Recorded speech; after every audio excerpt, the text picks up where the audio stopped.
Hazratbal MLA Salman Ali सागर ने आज जी जम्मू कश्मीर लद्दाख से खास बातचीत की और इस दौरान उन्होंने कई अहम मुद्दों पर अपनी राय रखी। इस बातचीत में उन्होंने इलाकाई तरक्की, सरकारी स्कीम्स और मकामी लोगों की परेशानियों के बारे में तफसीली चर्चा की।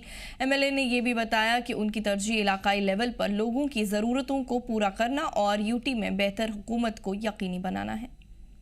अभी हमारे साथ मौजूद है एमएलए हजरतबल सलमान अली सागर साहब। तफसीलन आज जानने की कोशिश करेंगे। कई सारे सवालात हैं। आपकी सरकार में ऐसे स्टेप्स लिए गए हैं, आपने तो लोगों के साथ वादे भी किए थे। हमने 200 यूनिट का वादा किया और वादा पूरा होना चाहिए। मुझे लगता है इस बजट सेशन में ऑलरेडी हो गया पीछे, लेकिन अगर कहीं कमी पीछे है वो कमी पीछे दूर होनी चाहिए हमारी तरफ से, जो है जो हमने वादे किए हुए। बाकी बेसिक आप किसी भी स्टेट में देख लीजिए, चाहे जहाँ कुछ यूनिट्स फ्री मिल रहे हैं, जहाँ फ्री बीज भी होती हैं, but at the same time एक सिस्टम जो होता है इन प्लेस जिससे आप एनालाइज कर लेते हैं कि कितना बिजली खर्च हो गया है, कितना फीस बना हुआ। वो एक प्रोसीजर है, वो एक नॉर्मल प्रोसीजर है जिसमें हमें फॉलो करना पड़ता है आम लोगों को भी, तो वो यहाँ भी एप्लीकेबल है। But at the same time मैं ये ज़रूर कहूँगा, मैं दोबारा आई विल रिएटरेट दिस, कि जो हमने प्रोमिस किए हैं, जो हमारे कमिटमेंट्स हैं तो लोगों को लेके, वो हमें फुलफ़िल करने हैं और हमें करने पड़ेंगे, उसमें कोई दो राय नहीं होना चाहिए। फ़ी कहीं पे बकाया है, लेकिन आप पूरे इलाके की बिजली का देखिए, मैं फ़ी की बात करूँगा। ऑनरेबल चीफ मिनिस्टर इसमें बड़े जेनरस रहे, उनने कोशिश की है। कभी कभी उनकी बात को मैंने देखा कोई और रंगत देने की कोशिश की जाती है, लेकिन उन्होंने ही एमनेस्टी दी 1 साल की, जो उन्होंने एक्सटेंड की, और बहुत अच्छी एमनेस्टी, 50% एमनेस्टी दी उन्होंने। 200 यूनिट फ्री बिजली पर हम वादा बंद है, और आज ये जो है पावर सप्लाई जो है अभी शहर में बेटर है, मुझे लगता है, ठीक है, आज की डेट में, जो काफ़ी देर के बाद हुई देखी हमने। मेजर्स इसको स्ट्रेंथन करने के लिए, मेजर्स इसको सस्टेन करवाने के लिए, इस इलेक्ट्रिसिटी प्रोसेस को, इस बिजली की सप्लाई को, वो भी eight the same time CM देखते होंगे, उनका डिपार्टमेंट, वो मिनिस्टर भी है बिजली के, वो साथ साथ ये भी देखते हैं। तो मुझे लगता है कि हमको भी सपोर्ट करने की ज़रूरत है, but at the same time मैं दोबारा बोलूँगा, हमारे जो कमिटमेंट्स किए हैं हमें उसमें फुलफिल भी करना है, और उसमें और भी थोड़ी बेहतरी लाने की ज़रूरत है। आपके अपनी एमपी आपको ही मुखालफत करते हैं? कब? आपके लिए एमपी जो member of parliament Agar Ruhollah साहब लगातार निशाना बना रहे हैं। नहीं, उन्होंने तो निशाना नहीं बनाया, वो बात करते हैं, डेमोक्रेसी है। अब यहाँ बड़ी बार ऐसा हुआ है कि मेरे को याद है पीडीपी रिजीम में बेग साहब ने कुछ बोल दिया तो बेग साहब की मिनिस्ट्री खाई लोगों ने। तो ऐसे बड़े इंसिडेंट्स हो गए। एक बार तारिक साहब के साथ भी ऐसा ही हो गया था, मुझे लगता है। पीडीपी ने अपने दौरे ज़माना में लोगों को लेकिन हमारी पार्टी में डेमोक्रेसी है, मुझे लगता है। उमर साहब या डॉक्टर साहब या पार्टी का जहाँ तक सवाल है, आज़ादी होनी चाहिए। रुहुल्लाह साहब एक बड़े प्रोमिनेंट पॉलिटिकल लीडर होने के साथ रिलीजियस स्कॉलर भी हैं, वो रिलीजियस लीडर भी हैं, तो उनका अपना वज़न है, उनकी अपनी स्टैंडिंग है, उनका 3 बार एमएलए रह चुके हैं, एमपी बने हैं। तो मुझे लगता है बात करने का उनका पूरा राइट बनता है, बात कर रहे हैं वो, सरकार सुन रही है, और ज़रूरी नहीं हम हर बात पे एग्री करें रुहुल्लाह साहब की हर बात से, या रुहुल्लाह साहब से हम सब की हर बात से एग्री करें, या आपस में सभी पॉलिटिकल लीडर जो एक बार एग्री करें। Disagreement is part of democracy, disagreement is part of diversity, शायद मुझे लगता है। तो अगर आप कहेंगे नहीं, जो वो तोते की तरह जो एक बोलेगा वही दूसरे एक्सेप्ट करना चाहिए, वैसा तो नहीं चलता ना। और अच्छी बात है, अगर डिसएग्रीमेंट होता है तो वो पब्लिक वेलफेयर के लिए होता है। रुहुल्लाह साहब अपने लिए तो कुछ नहीं मांग रहे हैं ना, उमर साहब अपने लिए कुछ नहीं मांग रहे हैं। अगर वो कोई डिमांड करते हैं कभी गवर्नमेंट ऑफ इंडिया से, या अगर वो कभी बिजनेस रूल्स की बात करते हैं, स्टेटहुड की बात करते हैं, स्टेटहुड उमर अब्दुल्ला के घर को तो नहीं जाएगा ना, स्टेटहुड यहाँ के लोगों को जाएगा। आगा साहब रिजर्वेशन की बात कर रहे हैं तो वो यहाँ के लोगों के लिए बोल रहे हैं, तो वो कोई रास्ता निकाल रहे हैं कि लोगों को आराम मिलना चाहिए। अच्छी, आपको खुश होना चाहिए, लोगों को खुश होना चाहिए।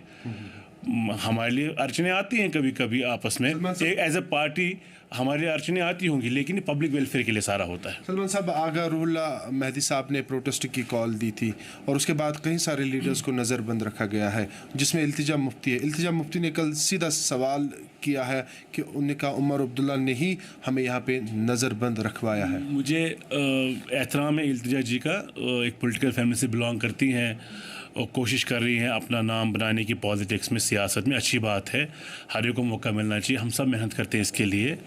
चले, कुछ लोगों को बोलने की आदत होती है, चाहे वो डायनास्टी बोलते हैं या कुछ बोलते हैं, मैं मान के चलता हूँ जो मेहनत करेगा वो आगे जाएगा, ठीक है। वो कोशिश कर रही है, लेकिन कोशिश ऐसी करनी है कि वो नाटक ना लगे, कोशिश ऐसी करनी है कि मजाक ना लगे। अब वही लोग हमें भाषण दे रहे हैं जिनकी वजह से हमारी मुसीबतें देख रहे हैं। हमारे पास एक्चुअली रियलिस्टिकली चीफ मिनिस्टर के पास पावर ही नहीं है कि वो किसी को नज़रबंद कर सके। अब इल्तिजा जी इस पर भी बोल रही हैं कि चीफ मिनिस्टर ने किया। अब एक खुद का मजाक बना रही है कि अपने दादाजी और अपने नाना जी और अपनी माँ के उस डिसीजन का मजाक ले रही हैं जो उन्होंने हवाले किया दिल्ली के, ये जो हमारे सीएम के पावर्स जो सरेंडर करवाए गए 2014 के अलायंस से, 2019 के 5 अगस्त के डिसीजन से। तो अभी इल्तिजा जी नहीं है पॉलिटिक्स में, हाँ कोशिश कर रही हैं खुद को अच्छे प्रेजेंट करने की, अच्छी बात है, फॉलोइंग ही बढ़ती है दिन ब दिन लोगों की, ऐसी कोई बात नहीं होती। लेकिन रियलिस्टिकली ग्राउंड पे बात करनी चाहिए, रीजनेबली बात। अगर आप पॉलिटिकल फैमिली से बिलोंग करते हैं तो आपको देखना चाहिए कि लेगेसी जो आपके बड़ों ने छोड़ी है उसका इम्पैक्ट लोगों पे क्या पड़ा हुआ है। सलमान साहब, ये जो मीरवाइज का जम्मू कश्मीर मौलवी उमर फारूक जो है, उन्होंने बाज़ाब्ता तौर कल ये रेंडर दिया है, उसमें उन्होंने बताया कि क्या क्या साल में हुआ है मेरे साथ। कैसे आप उस पूरे स्टेटमेंट को देख रहे हैं? देखिए, मैं ज़ाती तौर कहूँगा, मैं मीरवाइज साहब की पॉलिटिक्स से नेशनल कॉन्फ्रेंस पॉलिटिक्स मेल नहीं खाती होगी, या बहुत बार नहीं खाई है। कभी कभी कोशिश की हमने कि फॉर लार्जर पब्लिक इंटरेस्ट ये डिफरेंस अगर होती कहीं ख़त्म हो जाए। डबल फारूक एकॉर्ड उसका एक सबूत है। But at the same time mostly हम डिफ़र करते हैं सियासत में, but as a society and as a Muslim हम यूनिटी रखते हैं। अगर एज ए मुसलमान वो बात करते हैं, जामा मस्जिद के पलपिट पे चढ़ के दीन की पैरवी करते हैं, तो मुझे नहीं लगता उस पर रेस्ट्रिक्शन होनी चाहिए।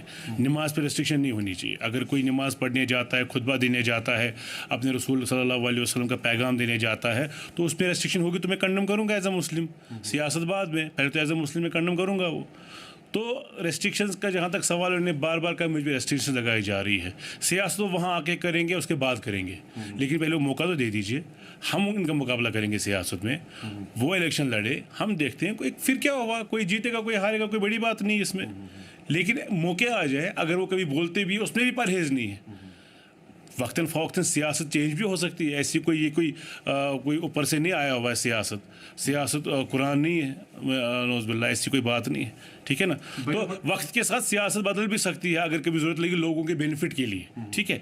But at the same time initially वो मौका प्रोवाइड करना चाहिए सरकार को, हुकूमत हिंदुस्तान को, हमारी जो दिल्ली में लीडरशिप है उनको मौका फराहम करना चाहिए। यहाँ के लोगों को फ्री विल से हम मुकाबला करेंगे उनका, हम भी पूछेंगे उनसे सवाल अगर उनको फ्री मौका दिया जाता है। लेकिन जो इनके पास एक्सक्यूज अभी है कि हम पे रेस्ट्रिक्शंस है, वो रेस्ट्रिक्शन नहीं होनी चाहिए। हम भी खुली सांस से, हम भी खुले दिल से मुकाबला करेंगे अपने मुखालिफों का। लेकिन as a religious head, as a scholar, as chief priest of Kashmir, मैं समझता हूँ उनको आज़ादी होनी चाहिए बोलने की, और हमें एज सोसाइटी रिस्पेक्ट करनी चाहिए अपने उलमाओं की। कुछ भी बोलने से पहले जो हमारे सीनियर कायदीन हैं जम्मू कश्मीर में, चाहे वो उमर साहब हैं, चाहे वो डॉक्टर अब्दुल्ला साहब हैं, चाहे वो महबा जी हैं, चाहे वो कोई ज़ाती तौर अटैक नहीं करने चाहिए हमको किसी भी लीडरशिप पे, क्योंकि हमें ज़रूरत है यूनिटी रखने की। हम बोलते हैं यूनिटी, हम बोलते हैं कॉज, लेकिन जब हम अपने ही लोगों को डिमीन करते हैं तो वो कॉज कहीं ना कहीं ख़राब हो जाता है, उस पर कभी कहीं कमज़ोरी आ जाती है। आखिरी सवाल मेरा है, ये खबरें चल रही कि कैबिनेट को एक्सटेंशन किया जाएगा, तो कुछ ऐसा आपके पास कोई इसकी नॉलेज? हमारे पास कैसे होगी नॉलेज? वो खाली पहले अल्लाह मालिक होता है, उसके बाद चीफ मिनिस्टर जानता है। तो अल्लाह मियाँ तो बेशक वही जानने वाले, वो सीएम साहब आपको बताएंगे नहीं जब तक वो होगा। कहा जा रहा है कि फ़हरिस्त में आपका भी नाम है। अल्लाह करे, लेकिन वो अल्लाह ही जानता है। चलिए सलमान साहब, बहुत शुक्रिया वक्त देने के लिए। हमारे साथ मौजूद थे एमएलए हज़रत बल सलमान सागर साहब। तफसीलन जानने की कोशिश की है, कई सारे सवालात थे और उन सवालात को जो है जवाब लेने की कोशिश की है। कैमरामैन फिरदौस नजार के साथ मैं आकिब डार, जी मीडिया, श्रीनगर।